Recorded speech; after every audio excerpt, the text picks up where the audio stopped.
once again, our final stop on Inside the Headset as we travel over to Williamson County to talk to the head coach of the Franklin Rebels, and this coach is on a roll. Head coach Donnie Webb, how you doing? Doing fine, thank you, sir. Let's pick it up from where we last spoke.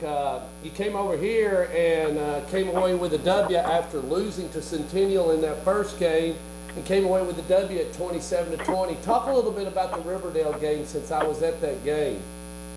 Well, it was a strange way it worked. We were fortunate and played well right out of the gate. Was able to get up. Essentially, we got up 14 or 21 to nothing. I can't. Yes, right after the rainstorm, we made it 21. Right. Yeah, right after the delay, and so.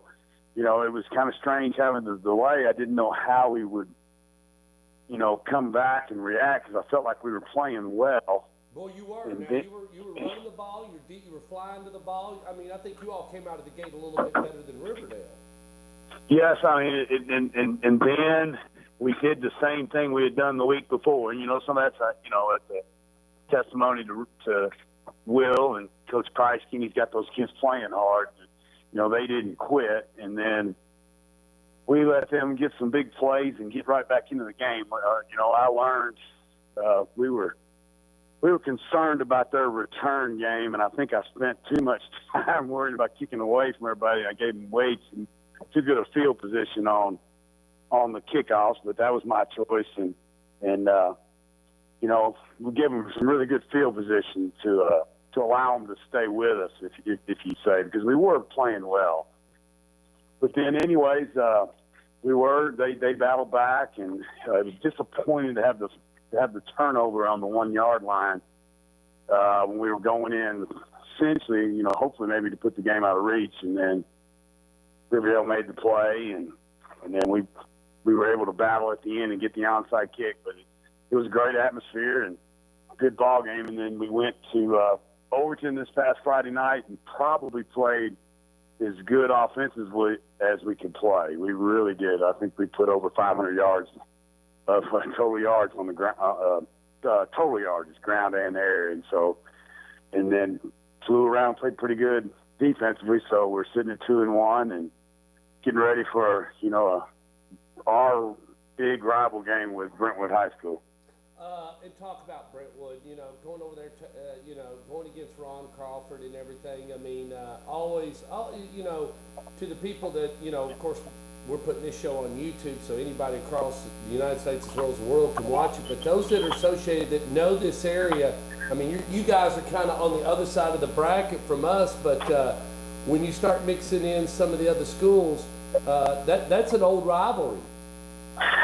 Without a doubt. And, with Ron personally, it goes back to, I remember when he was at Riverdale and I was at Oakland. And I'm dating us, it's a long time ago. But we had some good battles back then. We were both assistant coaches. And but the Brentwood-Franklin rivalry, it's the oldest one in Williamson County of the public schools. And I think that we were talking about it today with Ron, and we were talking, said while he's at Brentwood, they had played, I think, 18 times. Wow. And it was because, it was he even used the word healthy. It was a great word. It was a healthy rival because we have respect for each other. But we were both playing in the regular season, and then we would turn around and meet each other either the second round or the quarterfinals of the playoffs. And so, that's why it's been so many, and they've always been battles. It doesn't matter what the record is. It's going to be a 3-point game, 1-point game, 2-point game, and got to throw the records out, and we'll have to play well because I know they will. You've seen some video. They're 1-2. What have they had a little bit of bad luck? What is their MO? They're a really good football team. They should have won last week. It's they let one get away from them, and so personally, when I first heard the score that they had lost, I was like, gosh, I wish they could. I hate that because I know they're going to come in here like a disgruntled bear, but their spread, they like to run. They like to they really try to get balance. They want to throw it and run it. We've got, the two films that we traded, and when they're able to, they're just like most teams. When they're able to run the ball, obviously that opens up their passing game. But they do a really good job of the run pass options and, making you stay honest and stay at home on the backside, because they'll hit the tight end. They got a tight end that's about 6'6", and he's going to be somebody that people are going to hear about as he starts gaining weight, and he'll be possibly playing on Saturday, Sunday. So with that, how's their special teams? Well, they got a kicker that is going to the Army. I believe it's the Army All-American game. I believe that's the one. That's the reason why. Yes, it's one of those ones. He's pretty special now, so we haven't even practiced kickoff return all week because he's going to kick it out of the back of the end zone. But and then as a punter, he does some things. So, and that's the type of football that Coach Crawford plays. He plays sound football, and then that kid's going to change the field position of the field. So that's why it's so important for us to get first downs, move the ball, and be able to, obviously not let them move the ball as much, because he's going to change the field every time he walks out there, and he's such a valuable weapon.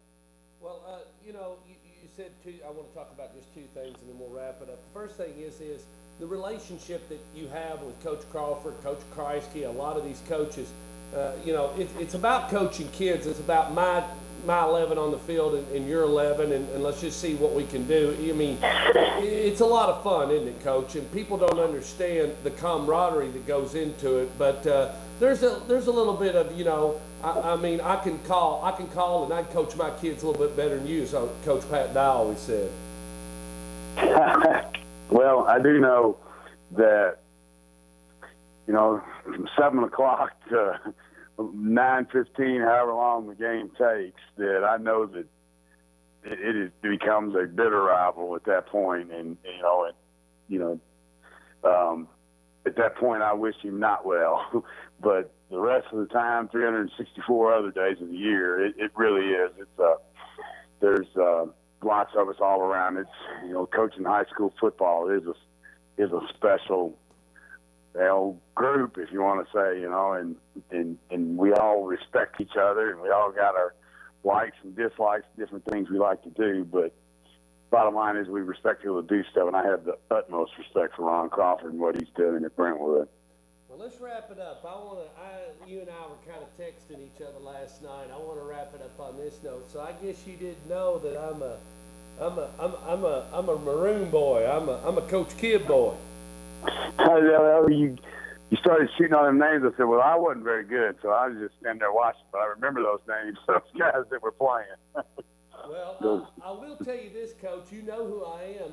I was a part of the fraternal organization that was on the opposing side of the field that was heckling you the whole game. Like I said, it wouldn't have been heckling me. It'd have been them others, but.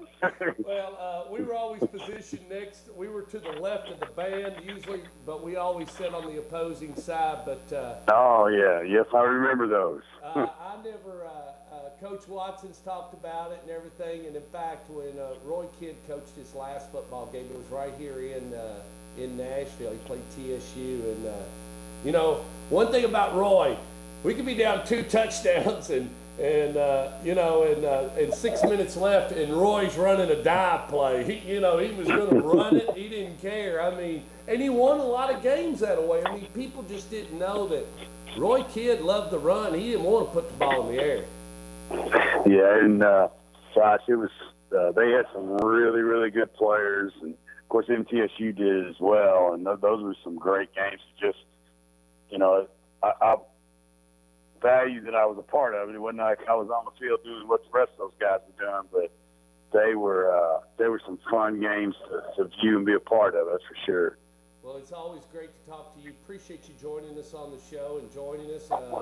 It's a pleasure to hear the different sides. I talked to Coach Kreisky yesterday. He told me to tell you hello. Of course, you talk to him all the time.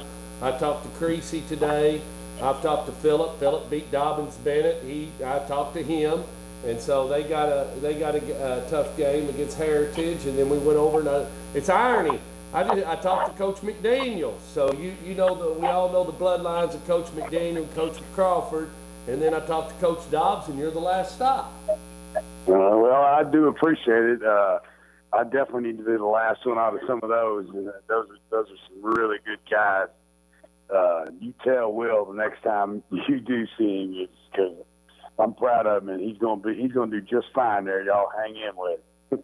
Well, I tell you what, if there's anything that I can do or whatever, and boy, if I hadn't committed to run the broadcast live for the Blackman Shades Valley, Alabama game, I'm kind of kicking myself, man. The game I'd like to do is your game. I'd love to bring that one up live. That'll be a great game. It ought to be. We're excited. It'll be an unbelievable atmosphere at Howard Gamble Stadium in Franklin, and we're excited for it. Do one favor, tell your kids keep their head, because some things, there'll be a little jawing going on. As you say, 15, 16, 17-year-old kids, they'll pop off. I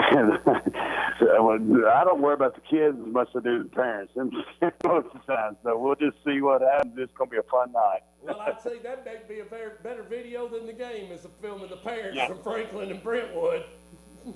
There you go. Yes, sir. All righty. I'll catch you later. So, Coach Webb's at home, and the visiting team at 7 o'clock kickoff will be the Brentwood Bruins, and Coach Crawford will load them up, bring it on whatever. Y'all be there.